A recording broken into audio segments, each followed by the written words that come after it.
یہ جو اس کی تاریخ ہے ویلنٹائن ڈے کی، عیسیٰ علیہ السلام کی وفات کے بعد 3 صدی عیسوی کے اندر یہ اس وقت کی بات ہے جب روم سپر پاور تھا، اور اس وقت روم پر جو بادشاہ حکومت کر رہا تھا اس کا نام تھا کلوڈیس II۔ یہ بادشاہ جو ہے وہ اس کی حکومت تھی روم پر، اور یہ جو لوگ تھے یہ بت پرست تھے، بتوں کی عبادت کرنے والے تھے۔ اگر آج کے تاریخی پس منظر کے اندر دیکھا جائے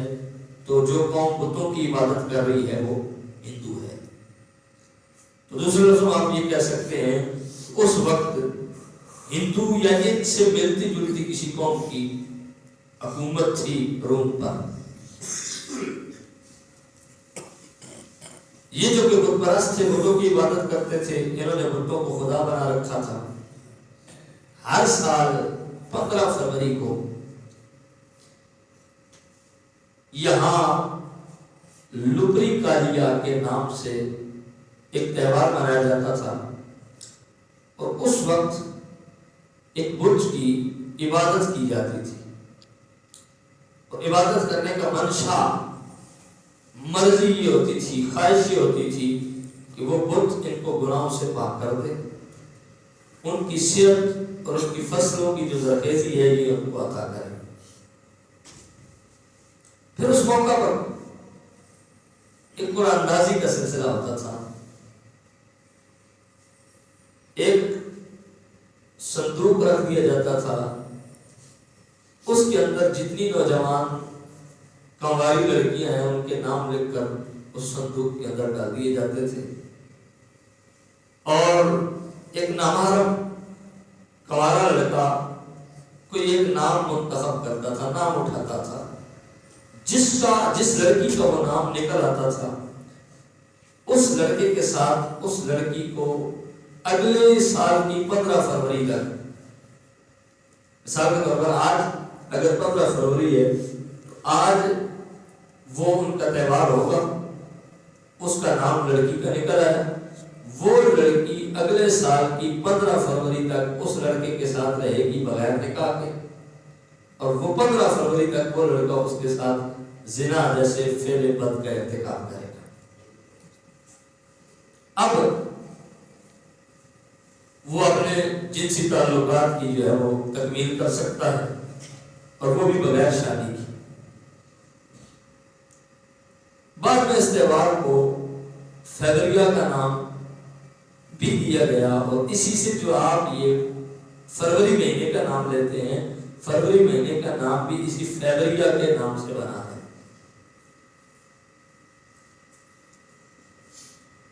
اس روم کے اندر ایک عیسائی، یا پوری جو ہے وہ غور کے ساتھ سنتے چلے جائیں کہ اس کے اندر کیا قباحتیں ہیں۔ اسی روم کے اندر ایک عیسائی پادری تھا جس کا نام تھا سینٹ ویلنٹائن۔ اس نے اس بے حیائی کو دیکھتے ہوئے اس کو روکنے کے لیے لوگوں کی شادیاں کروانا شروع کر دیا، لوگوں کی شادیوں کا اہتمام کرنا شروع کر دیا اس نے۔ جب اس نے لوگوں کی شادیوں کا اہتمام کیا، ادھر جو کلوڈیس بادشاہ تھا وہ فتوحات حاصل کرتا رہا، علاقے فتح کرتا رہا۔ ظاہری بات ہے جب بندہ علاقے فتح کرتا ہے تو دوسروں کی فوج کو جب مارتا ہے تو اپنے بھی فوجی مرتے ہیں۔ اس کو فوج کے اندر زیادہ لوگوں کی ضرورت تھی کہ تاکہ فوج بڑھا کر مزید علاقے فتح کیے جائیں۔ اس نے فوج کے اندر بھرتی کھول دی اور اعلان کر دیا کہ نوجوان بھرتی ہونے کے لیے فوج میں آ جائے۔ اب جب اس نے یہ اعلان کیا تو نوجوانوں کی اس طرف توجہ نہیں گئی، وہ جو ہے وہ فوج میں بھرتی ہونے کے لیے جو ہے وہ کوئی خاص توجہ نہیں دے رہے تھے۔ اس نے اپنا ایک خاص جاسوس بھیجا کہ دیکھو تو صحیح یہ نوجوان فوج سے کیوں بھاگ رہے ہیں، کیوں نہیں بھرتی ہوتے۔ اس نے جب سارا وہ معاملات دیکھے تو اس نے جا کر بتایا کہ اصل میں مسئلہ یہ ہے کہ ہمارے جتنے بھی نوجوان ہیں وہ شادیاں کر چکے ہیں، اور وہ اپنی اس زندگی کے اندر خوش ہیں، وہ اپنی بیویوں کو چھوڑ کر تیرے ساتھ مرنے کے لیے نہیں آ سکتے۔ اس نے کہا اچھا یہ بات ہے کہ وہ شادیوں کی وجہ سے فوج میں بھرتی نہیں ہو رہے۔ اس نے باقاعدہ طور پر ایک قانون بنا دیا کہ اب جتنا بھی میرے ملک کے اندر رہنے والے نوجوان ہیں کوئی بھی شادی نہیں کرے گا، شادی پر اس نے پابندی لگا دی۔ لیکن یہ جو سینٹ ویلنٹائن تھا یہ پھر بھی چوری چھپے نوجوانوں کی شادیاں کرواتا اور ان کو جو ہے وہ رشتہ ازدواج میں منسلک کروا دیتا۔ جب یہ بات اس بادشاہ کلوڈیس II کو پتہ چلی، اس نے یہ کہا کہ اس کو پکڑ کر قید کر دو، اس پادری کو۔ اب وہ پادری پکڑ کر قید کر دیا گیا اور اس پادری کو قید کرنے کے بعد جب جیل کے اندر ڈالا گیا تو وہاں اس کلوڈیس II کی بیٹی جس کا نام جولیا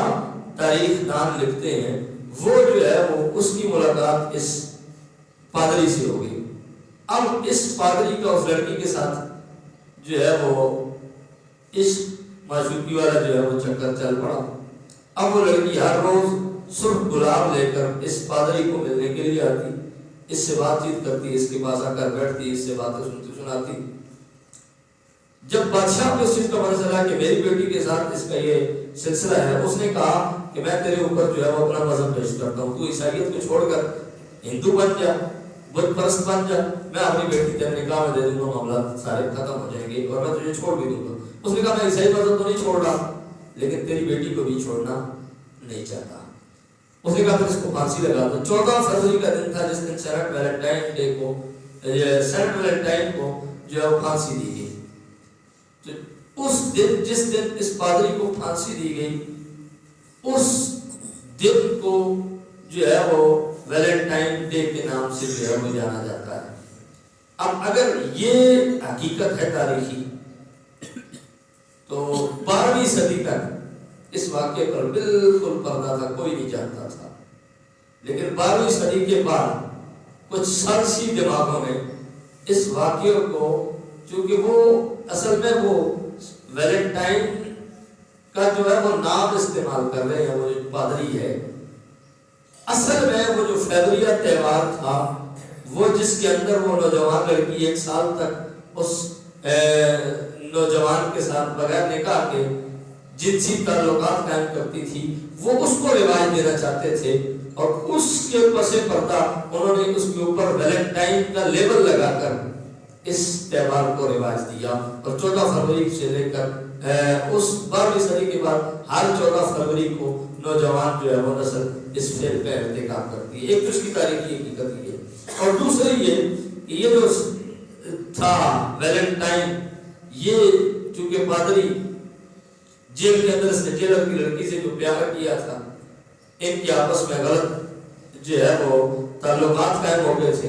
حتیٰ کہ ان کے معاملات اتنے آگے بڑھ چکے تھے کہ انہوں نے فعل بد کا ارتکاب کیا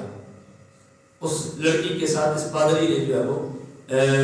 برے فعل کا ارتکاب کیا، اور اس دن چونکہ ظاہر بات ہے وہ لڑکی چونکہ کہتی تھی کہ میں اس سے محبت کرتی ہوں، یہ کہتا تھا کہ میں اس سے محبت کرتا ہوں، وہ ہر روز گلاب کا پھول اس کو دینے کے لیے آتی تھی، اور جب بادشاہ کو پتہ چلا اس نے اس کو پھانسی کا سزا سنا دی۔ اب اس نے اس وقت جب اس کو پھانسی کی سزا سنا دی گئی، اس نے ایک خط لکھا اس لڑکی کی طرف، یہ جو ویلنٹائن تھا، اور اس کے اندر اس نے جو آخری الفاظ لکھے وہ یہ تھے کہ فرام یور ویلنٹائن، کہ یہ تمہارے ویلنٹائن کی طرف سے ہے، یہ اس کا نام ویلنٹائن تھا۔ تو اب آپ خود اندازہ لگا سکتے ہیں کہ اگر یہ حقیقت ہے، اس پادری نے اس لڑکی کے ساتھ ناجائز تعلقات قائم کیے، تب بھی ہے یہ ہے۔ اگر ہندوؤں کا یہ تہوار تھا اور اس کو چھپا کر وہ ویلنٹائن کے لیبل کے اندر پیش کر رہے ہیں، تو وہ بھی چونکہ وہ پوری سال جو ایک لڑکی ایک لڑکے کے ساتھ بغیر نکاح کے رہتی تھی، وہ بھی کا جو ہے وہ پیش خیمہ تھا۔ تو اس سارے معاملے کے اندر جو ہے وہ جو چیز سامنے آتی ہے کہ اس تہوار کے اندر سوائے بے حیائی کے کچھ بھی نہیں ہے۔ جب یہ چیز بالکل ثابت ہو گئی تو مسلمانوں کو اس کی کسی صورت میں بھی اجازت نہیں ہو سکتی۔ اب سوال یہ پیدا ہوتا ہے کہ چلو بالفرض کوئی کہتا ہے نہیں وہ دیکھے نہیں کہ اس پادری نے تو کوئی بھی حیائی نہیں کی تھی، وہ تو لوگوں کے نکاح کرواتا تھا، شادیاں کرواتا تھا، اس بیچارے کو جو ہے وہ سزا ہو گئی، تو وہ دن منایا جاتا ہے کہ وہ اچھا کام کر رہا تھا تو اس کا دن منایا جاتا ہے۔ سوال یہ پیدا ہوتا ہے کہ چلو ٹھیک ہے وہ اچھا تھا، اس نے کام اچھا کیا، اس کا دن منایا جاتا ہے، لیکن اس چیز کو آج جو آپ کے موجودہ حالات ہیں اس کے پیش نظر دیکھنا چاہیے کہ آج یہ دن کیا اچھے کام کے لیے منایا جاتا ہے؟ اسلام اس چیز کی اجازت دیتا ہے کہ ایک نوجوان لڑکی ایک نوجوان لڑکے کے ساتھ بغیر شادی کے اس کے ساتھ محبت کا اظہار کرے، اس کے ساتھ جو ہے وہ رات گزار دے، یا کوئی نوجوان لڑکا کسی نوجوان لڑکی کو لے کر اس کے والدین کی، اس کے بہن بھائیوں کی اجازت کے بغیر وہ کہیں لے کر چلا جائے۔ کیا اسلام کسی غیر محرم مرد کو کسی غیر محرم عورت کے ساتھ ملنے کی تنہائی میں اجازت دیتا ہے، بات کرنے کی اجازت دیتا ہے؟ جب یہ ساری چیزیں نہیں ہیں تو آج کل جو اس دن کے اندر ہو رہا ہے، اگر اس کا تاریخی بیک گراؤنڈ ٹھیک بھی ہو، جو کچھ آج کل ہو رہا ہے اس دن کی اسلام کسی صورت میں اجازت